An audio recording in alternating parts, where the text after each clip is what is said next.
What's up, America? Neil here with Geauga Firearms Academy. Thanks for watching. Today we're going to talk about bullets, the actual projectile that comes out. Not the round or the cartridge, but the actual bullet, and how it relates to the firearm you're using and the purpose you're using it for.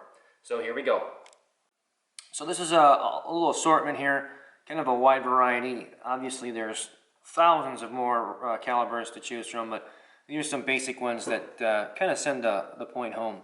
So right here we have a 30-06, a very large round. More popular today would be a 308, but still a very good round for hunting and a very large effective round. Then we have the good old AR-15, 5.56.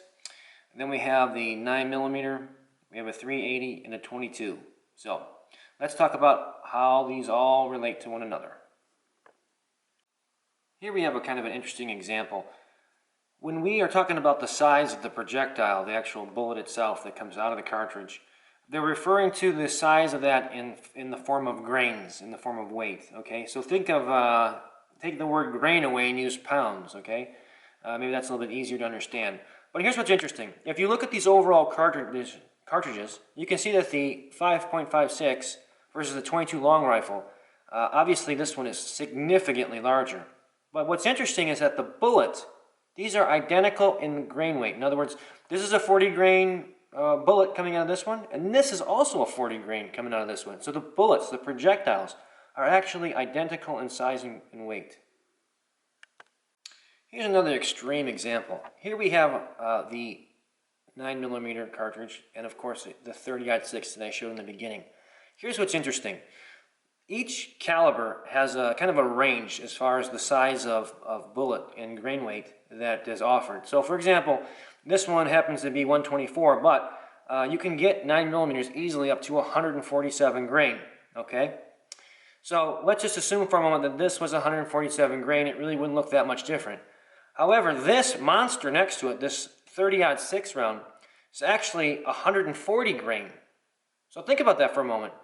This entire cartridge, this 30-06 cartridge, can actually have a smaller projectile by grain weight, 140, versus potentially 147 in a 9mm. Here we have two very common pistol cartridges, the 9mm and the 380.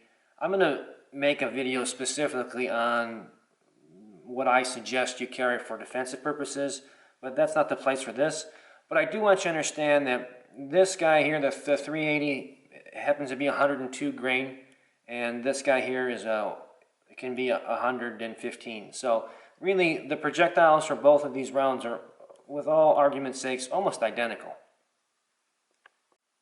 To round this video up, these are the two most common self-defense cartridges really that I use, and really most folks have. Again, 9mm and 5.56 or 223. These I use interchangeably. Believe it or not, I actually use for home defense, and I highly recommend the 5.56. And I'll create a video specifically on why that is. But believe it or not, without getting into too much detail, this round, as it sits, actually penetrates less barriers, less walls rather, than this round. Hopefully that sheds some light on actual projectiles, even though at first glance a total cartridge may look really large and much bigger. Really, you'd be surprised. Just because it's a rifle round doesn't necessarily mean the projectile is larger. So hopefully this was informative to you. If you liked it, please go ahead and give me a thumbs up. If you like these videos in general, go ahead and subscribe. You get notified every time I put a new one out. Until next time, it's always better to be judged by 12 than carried by 6.